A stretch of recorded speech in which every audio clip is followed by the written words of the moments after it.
बात रही कासिम और सुलेमान की, तो उनके आने के हवाले से हुकूमती सफ़ों में बड़ी बेचैनी है, बड़ी मतलब उनके औसान खता है। पहले ये कहा जा रहा था कि अगर कासिम और सुलेमान पाकिस्तान आते हैं तो उनको गिरफ्तार कर लिया जाएगा। फिर ये कहा गया कि वो किस हैसियत से आएंगे, वो तो पाकिस्तान के नेशनल ही नहीं है भाई, वो एक बेटे की हैसियत से आएंगे, वो बेटों की हैसियत से आएंगे। उनके वालिद जो कि कोई आम आदमी नहीं है, वो एक बड़ी पार्टी के सरबराह हैं। दूसरा सबसे अहम बात, पाकिस्तान के साबिक वजीर आजम हैं और उनके बेटे अपने बाप से इजहार यकजहती के लिए आ रहे हैं, और ये वही बेटे हैं जिनको 2 साल से ना बाप से बात करनी दी गई, ना मुलाकात करवाई गई।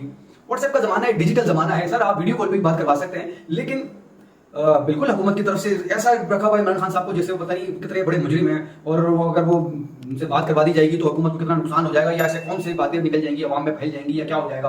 दूसरी बात, राना सनाउल्लाह साहब ने एक टीवी चैनल में बैठकर एक बात की कि इमरान खान ये कहते हैं कि मैं जेल से बैठ के इस तहरीक को लीड करूंगा, तो कैसे लीड करेंगे? अगर वो ऐसा करते हैं तो वो अपने लिए परेशानियां बढ़ाएंगे, उनके लिए मामला सख्त हो जाएंगे, उनको जेल में बड़े सख्त मामला उनको सामना करना पड़ जाएगा। और फिर दूसरी बात की, इमरान खान के कहने पर अब आवाम बाहर नहीं निकलेगी, बहुत कम लोग होंगे जो बाहर निकलेंगे। अगर ऐसा ही है राना सनाउल्लाह साहब के इमरान खान के कहने पर लोग बाहर नहीं निकलेंगे, तो इतनी परेशानी किस बात की? तहरीक की इजाजत दे, करने दे तहरीक, आने दे उनके बेटों को, करने दे तहरीक को ज्वाइन होने दे, जो होगा देखा जाएगा। क्योंकि आप बकौल आपके कि अब तो आवाम बाहर निकलेगी नहीं।